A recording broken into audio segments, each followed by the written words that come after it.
Do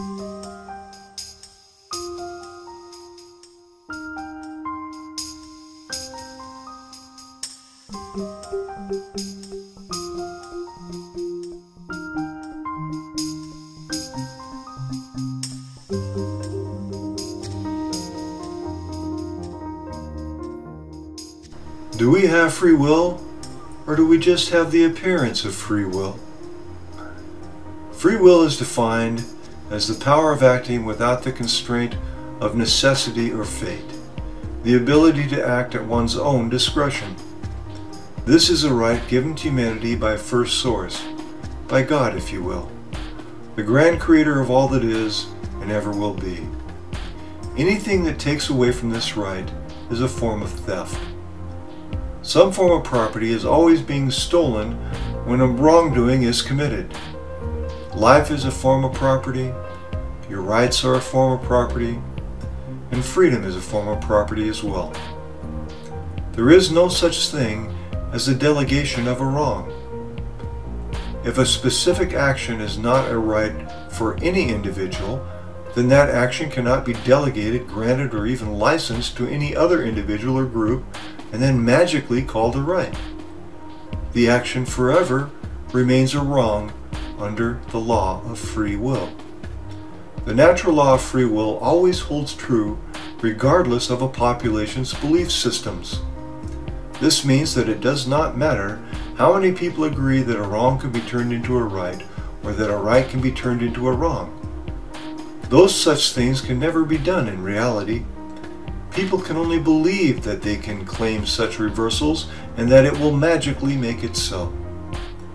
Unfortunately, most human beings erroneously believe that it is morally possible for them to create and delegate rights which do not exist or take away rights which do exist against the free will of an individual. Let's look at taxation for an example of this free will fact.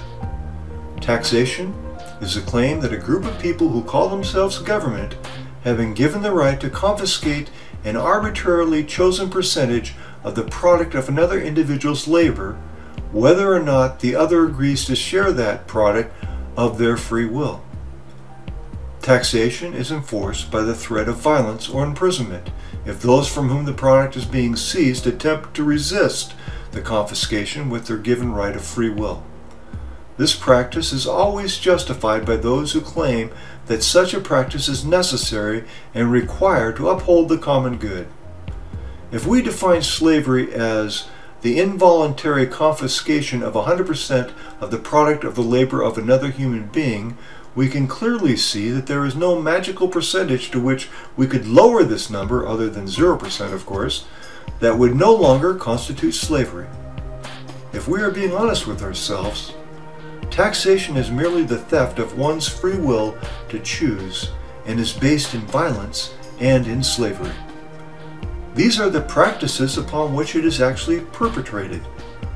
Since no individual anywhere on earth has the right to claim ownership of the product of another's labor, such behavior can never be delegated to a group and then called a right.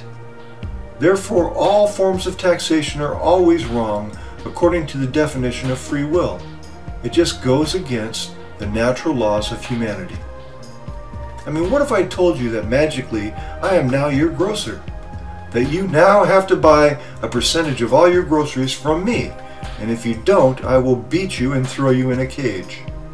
How are you going to feel about that? Would that not be a crime against your free will to choose with your own discretion? We are told we are free, and that we are all created equally.